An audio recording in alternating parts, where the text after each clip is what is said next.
Hello Fate Makers, I'm Depriesticles, and in today's video I'm going to be showing you the build that I came up with after finding out about the Spellzerk glitch that I featured in my previous video.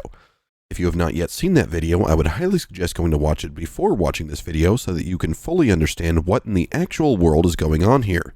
But for those who can't be bothered to do so, I will give you a brief rundown of this absolutely nutty interaction.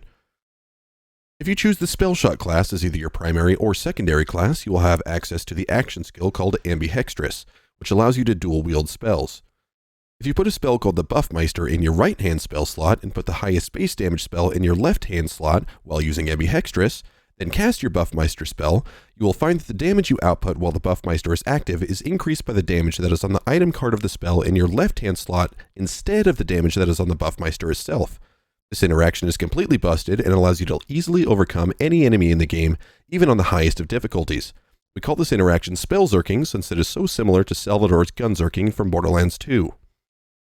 The build I'm going to share with you today is comprised entirely to abuse Spellzerking to its very maximum potential, and you may be shocked to see just how effective it can be.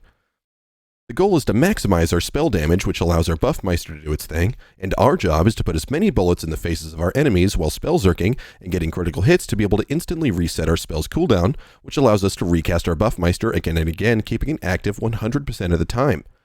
There are some pretty incredible synergies happening here, and I'm excited to be able to share it with you. So without further ado, I introduce you to the Meister of Puppets build. It all begins during character creation when you choose your class and your twist of fate.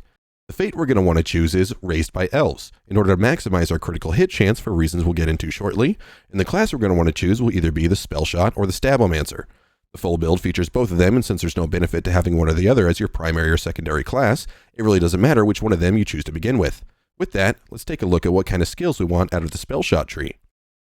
Starting from the very tippy top, we're going to want to look at the feat of the Spellshot since it has quite a lot to do with the interactions of this build. The feat is called Spell Weaving, and it gives you spell weaving stacks upon casting a spell or reloading your weapon. You have a maximum of 5 base stacks, but there is one skill in the tree that will increase that by 3, as well as a couple of armor pieces that will put a +1 into that skill, giving you a total maximum of 11 achievable stacks of spell weaving. Each stack gives you plus 10% spell damage and lasts for a total of 10 seconds before the next skill on the stack begins to decay. We're going to want to keep that damage increase in mind as we move down the skill tree. The action skill in use is Ambidextrous and will allow us to achieve the Spellzerking glitch. We'll want 5 points into Spell Sniper, giving us a higher spell critical hit chance, which synergizes perfectly with another skill later on in the tree. 3 points into Magic Bullets, giving us a 45% damage increase to our gun damage based on our spell damage. 5 points into Prestidigitation for increased reload speed since we're going to be doing a whole heck of a lot of reloading. A single point into Mage Armor, giving us manual ward regeneration, because we are also going to be speccing into the skill right below it as well, called Glass Cannon. Glass Cannon gives us a 30% flat rate spell damage increase at the trade-off of our ward no longer being able to automatically regenerate. A seemingly risky trade-off, but 100% worth it in this case. The skill options we have bypassed at this point are Font of Mana, which gives us spell cooldown rate, except we're going for instant reset, so it seemed kind of redundant to try to get our spells back faster than instantly. And also, Just Warming Up, which would give us increased fire rate, but we're going to be letting something else doing our shooting for us, and we won't need to be shooting any faster than we're allowed to before increasing that passive. 5 points into Imbued Weapon for yet more gun damage based on your equipped spell's element, and yes, having 2 different spells on will double the elemental effects of this skill. 1 point into High Thread Count to maximize the amount of spell weaving stacks we get. 3 points into Double Knot, which will further increase our gun damage when we get critical hits with our spells, and directly synergizes with the Spell Sniper skill we specced into earlier. 1 point into 1 slot 1 kill, which gives us 4% extra gun damage per stack of spell weaving, and since we're going to have a maximum of 11 stacks, this will increase our gun damage by a total of 44% on just this one skill alone. And finally, we'll want to capstone the Spellshot tree with 1 point into Sever the Thread. This skill is going to be the crutch of this build because it's allowing us to be able to have our BUFFMEISTER up 100% of the time we are in a combat situation. If the thread reads, gun critical hits have a chance to instantly reset all spell cooldowns. The skill has a short cooldown, with the cooldown being 5 seconds.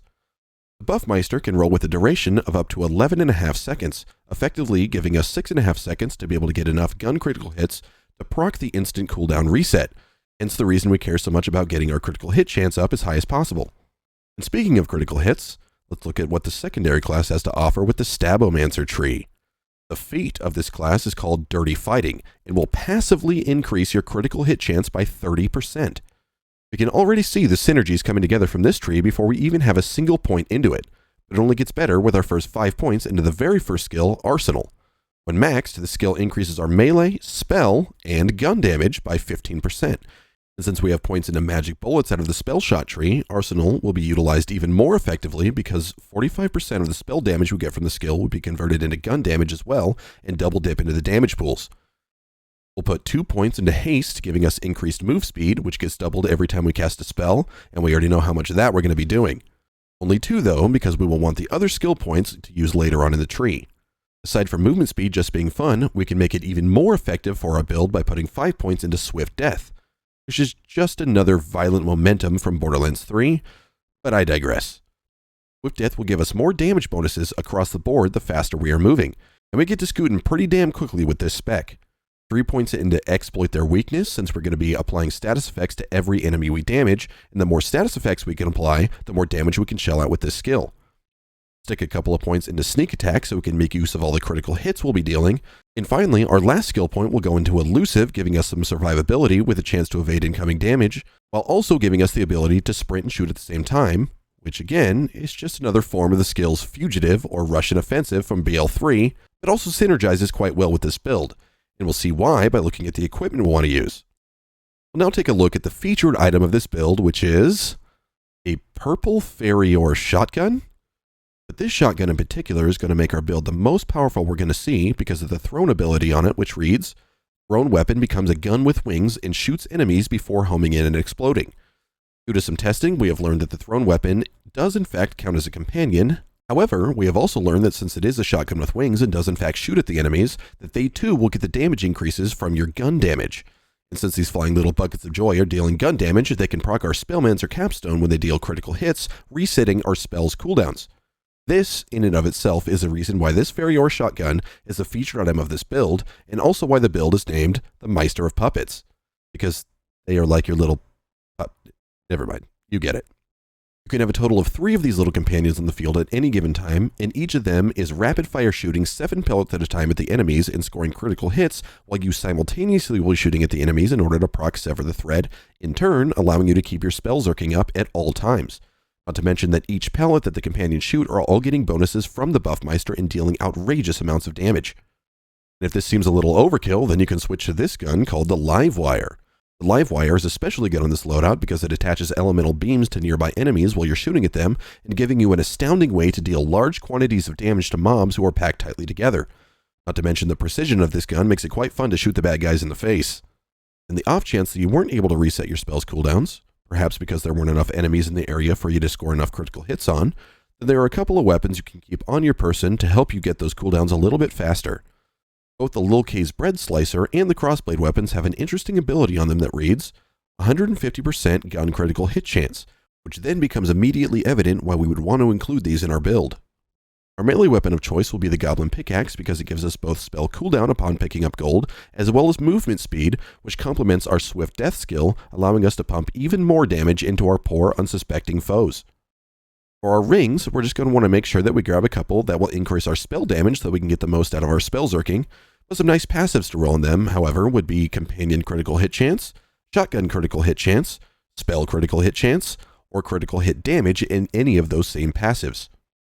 The amulet we want to get would be the Frenzied Wrath, with lightning damage to help our electrified flying gun puppets, and Spellshot power to increase the effectiveness of our spellweaving stacks.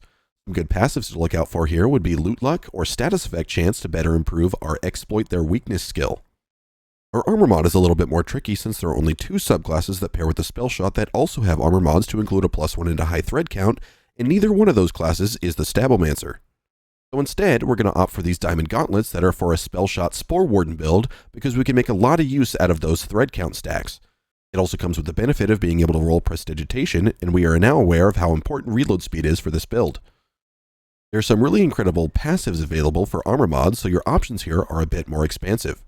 Some of the best, though, would be All Damage Dealt, Companion Damage, Gun Damage, Spell Critical Hit Chance, and Movement Speed. For a shield, I believe that you would want to find a good full battery, which has, while your ward is full, taking damage strikes a nearby enemy with a lightning bolt, preferably with Vagabond, which grants 10% additional move speed while the ward is full. However, I have not managed to find one of these quite yet, so instead, I'm going to use this Mind Rune, which summons a Frost Rune under a nearby enemy that explodes after a short delay whenever I cast a spell. This shield serves its purpose and does quite a good job at it, but I still think this is one area where the build can be improved overall with the right RNG. However, the main reason I'm using this shield is because of its enchantment. So let's move to our last topic for the build, which is enchantments. It's important to note that enchantments do not stack, meaning if you roll the same enchantment on both of your spells, you're only going to reap the benefits of one of those enchantments. Keep that in mind when you're attempting to reroll your gear. It also doesn't matter which piece of gear the enchantment rolls on, because once the condition of the enchantment is met, it will trigger regardless. With that in mind, and in no particular order, the enchantments you're going to want to roll are: on spellcast, increase damage dealt by 15% for 10 seconds. After casting a spell, your gun and melee attacks have 30% critical hit chance for a short duration. While health is full, gain 25% gun damage and 25% critical hit damage. After getting a gun kill, gain 20% melee damage and 30% movement speed for 5 seconds. After reloading, gain 50% companion critical hit chance, and companions regenerate 8% of their maximum health per second for 5 seconds. And finally, on spellcast, increase lightning damage by 30% for 5 seconds. With any combination of these enchantments enhancing your gear, the power of this build increases tremendously. Now that we've taken an in-depth look at all the skills and gear we'll want to make this work, let's talk about how to effectively use it. As you approach a group of unfortunate bad guys, you'll want to chuck out 3 of your flying friends, and then immediately proc the BUFFMEISTER. And as your companions are demolishing everything before your eyes, you aim and shoot your shotgun while trying to race your companions to be able to land a shot on anything before it disappears into the ether. The mix between your companions and yourself dealing gun damage will reset the cooldown of your BUFFMEISTER, and with paying a small bit of attention, you'll be able to recast it again just before the meter runs dry. If you weren't able to get the instant cooldown proc for whatever reason, then quickly switch to the bread slicer or the crossblade weapons to utilize their 150% critical chance passives, which will surely reset your cooldown within a matter of moments. And that's it. Simple as that. Just a few chucks and a spell activation, and you will breeze through everything in the game, even at Chaos 20. Thanks for checking out the video, guys. If you want a copy of the save file that includes everything I've shown in today's video, make sure to join the Discord, read and agree to the rules, and then navigate to the save file sharing section. Before you click away, though, don't forget to hit like if you liked and subscribe if you like me, and hit the little bell icon to be notified for future videos.